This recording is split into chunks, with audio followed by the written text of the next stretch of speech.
आज का दिन आप सभी के लिए मंगलमय हो। आज मैं लेकर आई हूँ मार्गशीर्ष मास की कथा का 24वां अध्याय। यह कथा एक बहुत ही गहरी और भावनात्मक यात्रा को दर्शाती है। आइए इसे मानवीय संवेदनाओं के साथ और गहराई से समझते हैं। राजा जनमेजय ने अपने मंत्रियों से अपने पिता की मृत्यु का कारण जानने की विनती की। उनके प्रश्नों में एक पुत्र का दर्द, एक राजा का कर्तव्य और एक मनुष्य का न्याय का आग्रह स्पष्ट झलक रहा था। मंत्रियों ने राजा को बताया कि उनके पिता महाराज परीक्षित धर्मपरायण, उदार और प्रजावत्सल राजा थे। उनके जीवन में ऐसा कोई नहीं था जो उनसे द्वेष करता हो और न ही वह किसी से द्वेष रखते थे। लेकिन जीवन की लीला देखिए। एक दिन शिकार के दौरान अकेले वन में भटकते हुए भूख और थकावट ने उनके संयम को कमजोर कर दिया। एक मौन मुनि को देखकर जिनसे कोई उत्तर नहीं मिला, क्रोध में उन्होंने एक मृत सांप को धनुष की नोक से उठाकर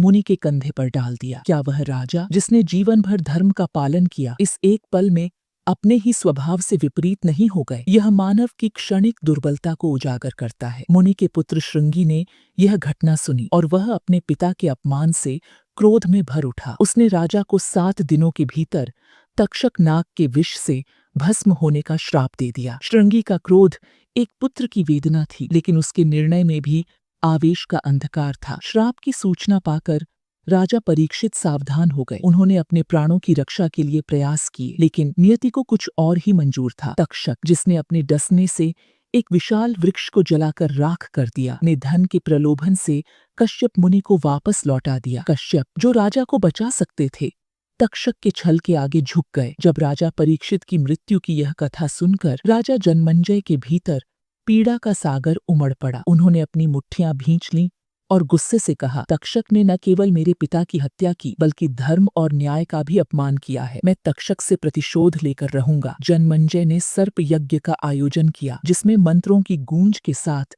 अग्नि की लपटें उठी। एक एक करके सांप उस अग्नि में गिरने लगे। उन सर्पों की चीख पुकार से वातावरण गूंज उठा। यह दृश्य किसी त्रासदी से कम नहीं था, जहां भय, क्रोध और न्याय की प्यास एक साथ उभर रही थी। तक्षक, जो इंद्र की शरण में गया था, अपनी जान बचाने के लिए इंद्र के संरक्षण में छिप गया। लेकिन क्या वह सच में सुरक्षित था? यह जानने के लिए हमें अगला अध्याय सुनना होगा। यह कथा मानव भावनाओं, कर्म और उनके परिणामों की गहराई को समझने का एक अद्भुत माध्यम है। यह दर्शाती है कि कैसे क्रोध और प्रतिशोध हमें न्याय और धर्म के मार्ग से भटका सकते हैं। उम्मीद करता हूँ आपको कथा पसंद आई होगी। चैनल को सब्सक्राइब करें और अपने प्रियजनों से शेयर करें।